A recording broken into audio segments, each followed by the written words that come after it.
Hello and welcome to today's video. This is about the examiner's report on the examination that students took in June 2017. So this was the very first time this exam was sat. It's the first exam with grades 1 to 9, and I'm not allowed to show you what's in this report. For some reason, AQA have put this in their hidden part of the website that only teachers are allowed to look at, and I'm not allowed to show you the examiner's report. So I spent a lot of time working out how I can teach you the lessons that are in the examiner's report without showing you a single word of it. So I've written to AQA about their level of secrecy. So this is the public part of the website. And look, you can get quite a few resources, so you would think, that will help you revise for the exam. Now, this is important because about 100,000 of you will be retaking because you got less than a grade 4. And you'd think AQA would want to put resources on there to help you pass. But they're reluctant to do that. So I'm trying to do it for you. I'm trying to help you pass, get great grades. So for example, if I click on the paper 1 specimen question paper so that I can have a look at it, this is the message that comes up. I've got to agree to download it and say that I'm a school or college.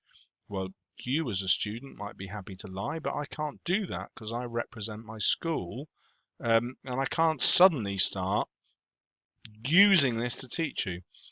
So I've thought long and hard about how to give you the best advice, and I think the advice I've got coming is going to be pretty awesome. Okay, just to remind you, we're looking at paper 1 and it's question 2. And question 2 is always an analysis of language. It's always a language question, and that's your bread and butter. You've been doing that probably since you were in year 4, quoting and explaining.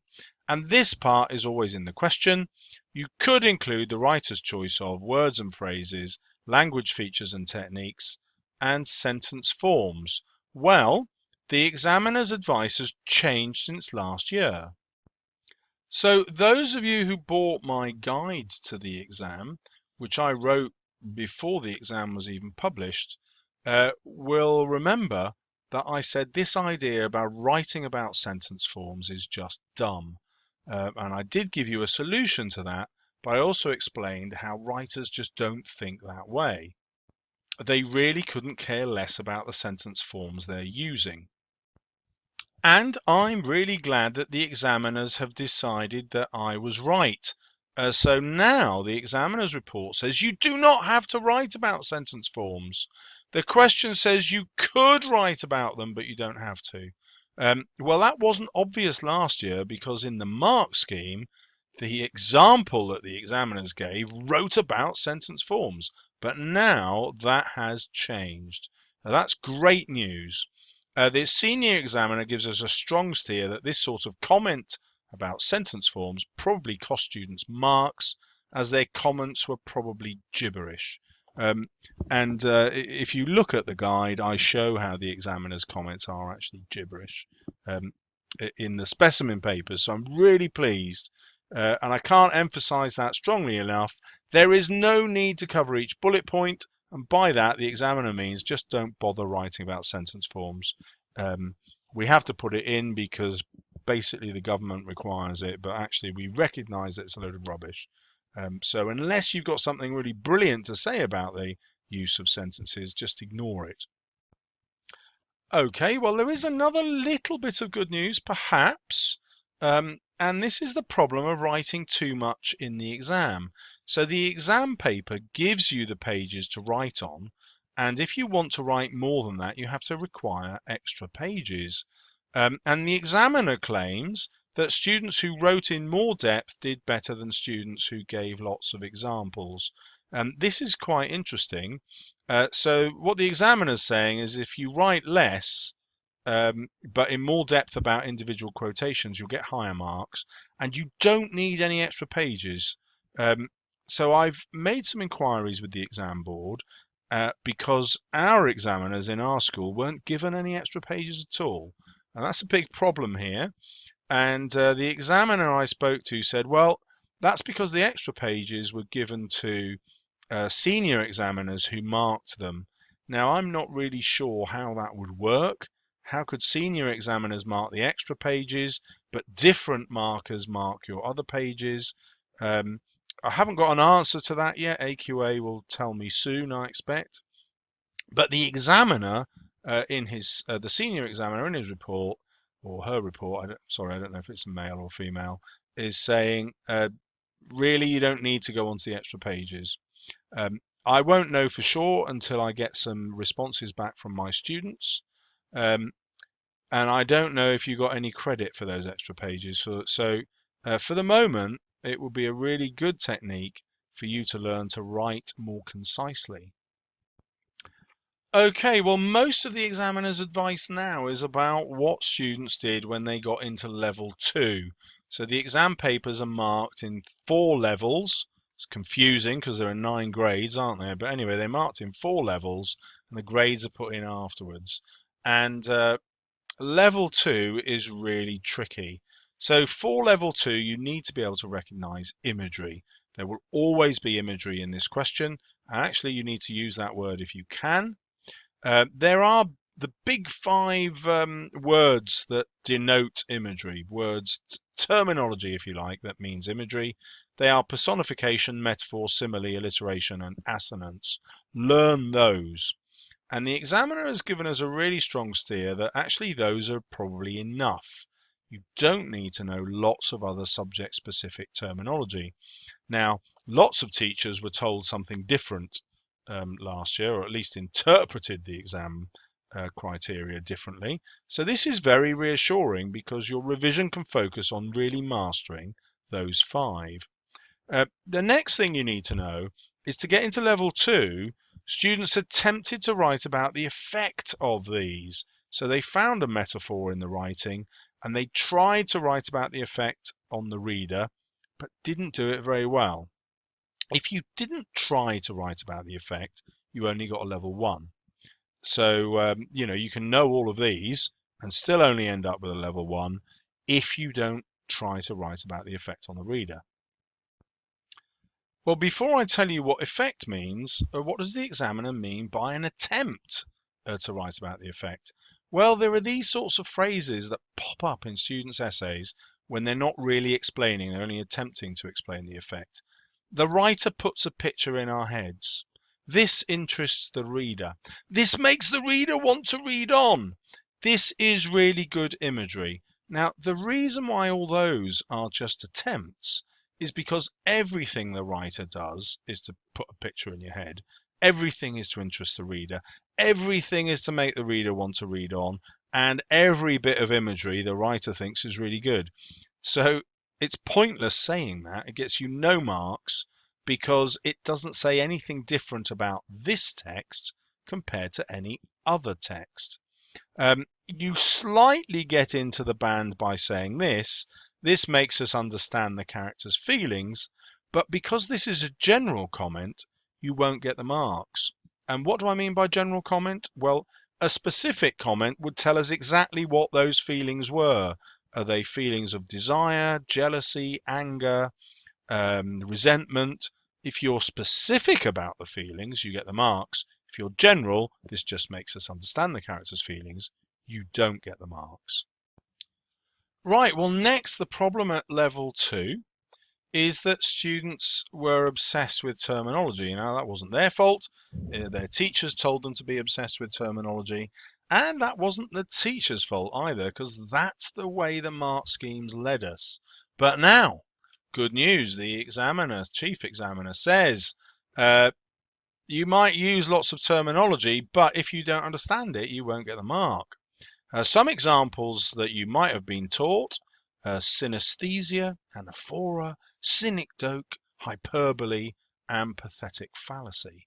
Now, unless you understand those perfectly, you will lose marks by using them inaccurately. So only use them if you absolutely 100% know them. And as I showed you earlier, you don't need them. You can just concentrate on the big 5. Now, even when you do use them correctly, you can still fail to get the marks if you fail to write about the effect. And I'll show you what the effect means in level 3. For example, you might have stated that the quotation you're writing about has got a word in it that's an adjective or an adverb or a noun or an adverb, or it's synesthesia or it's hyperbole or it's synecdoche or whatever, without saying why this is effective. So remember, most of the marks in this question are available for writing about the effect.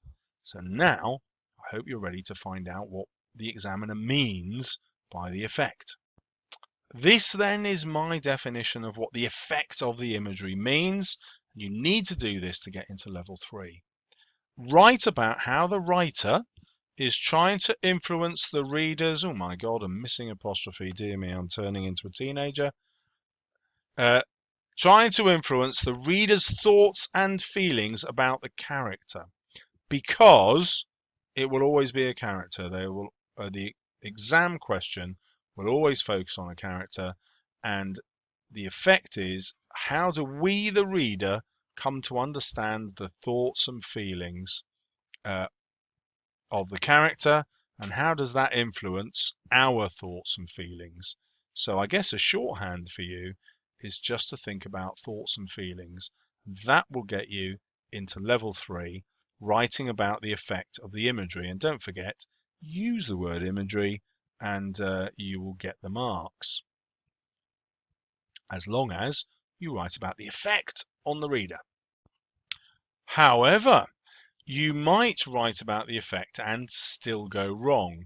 And the examiner points out that this is where students have a problem with the context of the description. So at the border between level 2 and 3, students just wrote about the connotations of words without looking at the context. Well, what do I mean about that? Well, here's an example.